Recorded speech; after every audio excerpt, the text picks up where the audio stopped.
చూడొచ్చు. ఇక తెలంగాణలో లోక్సభ ఎన్నికల కౌంటింగ్ కి ప్రక్రియ మొత్తం పూర్తయింది. ఉదయం 8 గంటలకు ఈ కౌంటింగ్ ప్రక్రియ అయితే షురు అవబోతుంది. నల్గొండలో ప్రస్తుతం కౌంటింగ్ ఏర్పాట్లు ఏ విధంగా ఉన్నాయో మనకు వివరించడానికి మనతో పాటు శేఖర్ లైవ్ లో సిద్ధంగా ఉన్నారు. శేఖర్, చెప్పండి, అక్కడ కౌంటింగ్ ఏర్పాట్లు ఏ విధంగా జరుగుతున్నాయి? కౌంటింగ్ ప్రక్రియ మరికొద్ది సేపట్లో ప్రారంభం కానుంది. దానికి సంబంధించి ఇప్పటికే అన్ని సిద్ధం చేశారు అధికార యంత్రంగా. ఒక్కొక్కరుగా అధికారులు, అదేవిధంగా ఎన్నికల రిటర్నింగ్ ఆఫీసర్స్ అందరూ కూడా ఒక్కొక్కరు లోపలికి వస్తున్నారు. ఏజెంట్లకు సంబంధించి కూడా ఒక్కొక్కరుగా వస్తున్నారు. ఇక ఏర్పాట్లకు సంబంధించి అన్ని కూడా చేశారు. ఇప్పటికే సూర్యాపేట జిల్లా కలెక్టర్ కావచ్చు, అదేవిధంగా అందరూ 2 జిల్లాల కలెక్టర్ సమన్వయం చేసుకుంటూ కౌంటింగ్ ఏర్పాటు చేస్తున్నారు. సరే, నల్గొండ పార్లమెంట్ స్థానానికి సంబంధించి ఒకసారి చూద్దాం. ఓట్లకు వచ్చేసి 17,25,465 ఓట్లు ఉన్నాయి. అంటే ఈసారి 74.02% పోలింగ్ నమోదయ్యింది. ఇక భువనగిరి పార్లమెంట్ స్థానానికి సంబంధించి 18,08,585 మంది ఓటర్లు ఉన్నారు. ఇక్కడ 76.78% ఓటింగ్ ప్రక్రియ నమోదయ్యింది. ఓవరాల్ గా 2 సెగ్మెంట్లలో నల్గొండ పార్లమెంట్ స్థానానికి సంబంధించి కాంగ్రెస్ పార్టీ అభ్యర్థిగా కుందూరు రఘువీర్ రెడ్డి 76.78% ఓటింగ్ ప్రక్రియ నమోదయ్యింది.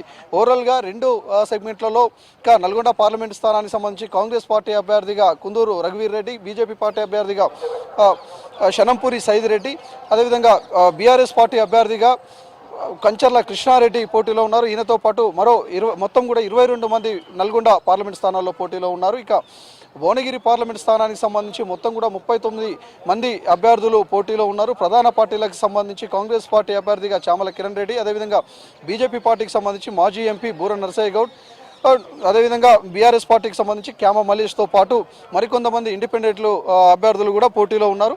ఇప్పటికే ఎవరికి వారు గెలుపుకు సంబంధించి చాలా ధీమాగా కనిపిస్తున్నారు. ప్రధాన పార్టీలకు సంబంధించి వాళ్ళు ఎన్నికల ప్రచారం ఎంత స్పీడప్ చేశారో, అదేవిధంగా ఎన్నికల ప్రచారంతో పాటు ప్రతి ఓటర్ని కూడా పోలింగ్ కేంద్రానికి రప్పించగలిగారు. ప్రతి ఓటును కూడా చాలా కీలకంగా పరిగణించారు. దానిలో భాగంగానే ఇప్పటికే ఎవరికి వాళ్ళు చాలా ధీమాతో ఉన్నారు. అందరూ కూడా ఇప్పటికే అభ్యర్థులు కావచ్చు, ఏజెంట్లు కావచ్చు, ఉదయాన్నే లేచి వాళ్ళ ఇష్టదైవమైన దేవుళ్ళని మొక్కి ఇక్కడికి ఒక్కొక్కరుగా వస్తూ ఉన్నారు.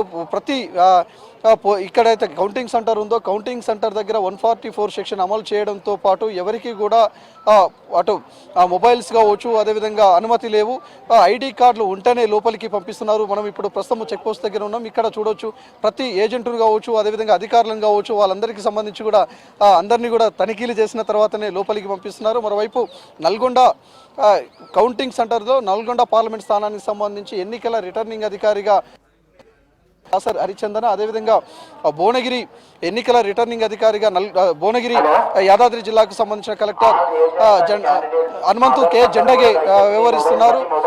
వీళ్లతో పాటు ఎన్నికల పరిశీలకులు, అదేవిధంగా అబ్జర్వర్స్ ప్రతి ఒక్కరు కూడా ఎప్పటికప్పుడు మానిటరింగ్ చేస్తూ ఉన్నారు. ఉదయం 8 గంటలకు అంటే మరికొద్ది సేపట్లో ఏజెంట్లు, అదేవిధంగా అభ్యర్థుల సమక్షంలో స్ట్రాంగ్ రూమ్ ని ఓపెన్ చేస్తారు.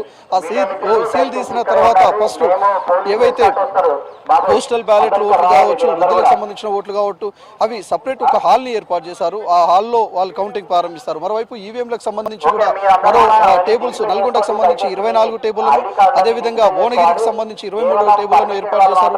ఆ కౌంటింగ్ ప్రారంభమవుతుంది ఎగ్జాక్ట్ 8 గంటలకు. గతంలోనేమో ముందుగా పోస్టల్ బ్యాలెట్ ఓట్లు కౌంటింగ్ చేసిన తర్వాత నెక్స్ట్ వచ్చేసి ఏవైతే ఈవీఎం మిషన్ లో దాగి ఉన్న ఓట్లను కౌంటింగ్ చేసేవారు. కానీ ఈసారి ఎట్ ఏ టైం 2 కౌంటింగ్ ప్రారంభిస్తున్నారు. అంటే పోస్టల్ బ్యాలెట్కి సంబంధించి దాదాపు 2 అవర్స్ పట్టే అవకాశం ఉంటుంది. దానిలో భాగంగానే దానికి సపరేట్ హాల్, ఒకే విధంగా హాల్తో పాటు ఒక కౌంటర్ను కూడా ఏర్పాటు చేసి, ప్రత్యేక కౌంటర్లను ఏర్పాటు చేసి అది రన్ అయ్యే విధంగా, అదేవిధంగా ఈవీఎంలో దాగి ఉన్న ఓట్లను కూడా కౌంటింగ్ చేసే విధంగా ఒకేసారి ఎట్ ఏ టైం జరిగే విధంగా కౌంటింగ్ జరిగే విధంగా చేస్తున్నారు. ఓవరాల్గా 2 పార్లమెంట్ సెగ్మెంట్లలో 10 గంటలకెల్లా ఒక క్లారిటీ కూడా వచ్చే అవకాశం ఉన్నది. ఎందుకంటే తొందరగా అయిపోయే అవకాశం ఉంది.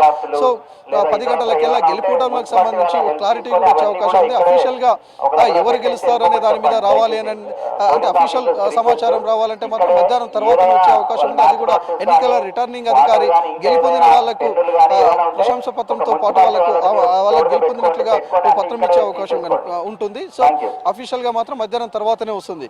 కానీ అన్అఫీషియల్ గా మాత్రం 9 గంటలు 10 గంటలకెల్లా ఓ క్లారిటీ వచ్చే అవకాశం అయితే కనిపిస్తుంది. ఇక ఇప్పటికే అందరూ ఏజెంట్లు కూడా తరలి వస్తున్నారు. మరోవైపు ఇటు నల్గొండ కౌంటింగ్ సెంటర్ కావచ్చు, అదేవిధంగా భువనగిరి కౌంటింగ్ సెంటర్, 2 కౌంటింగ్ సెంటర్ల వద్ద 3 అంచెల భద్రతను ఏర్పాటు చేశారు. 3 కావచ్చు, ఏజెంట్లకు సంబంధించిన వాహనాలు కావచ్చు, అదేవిధంగా వివిధ అధికారులకు సంబంధించిన వాహనాలు కావచ్చు, వీళ్ళందరికీ కూడా సపరేట్ పార్కింగ్ ఏర్పాటు చేసి వాళ్ళకు బస్సులను ఏర్పాటు చేశారు. వాళ్ళు బస్సులో మళ్ళీ అంటే దాదాపు 1 కిలోమీటర్ అవతలనే వాహనాలు పార్క్ చేసి ఇక్కడ వచ్చే విధంగా, ఇక్కడ వచ్చిన తర్వాత వాళ్ళకు లోపల బస్సులను ఏర్పాటు చేసి ఇక్కడికి వచ్చిన తర్వాత వాళ్ళకు సెల్ ఫోన్లు కూడా అన్ని కూడా ఇక్కడ ఒక కౌంటర్లో హ్యాండ్ ఓవర్ చేసి లోపలికి పోవాలి.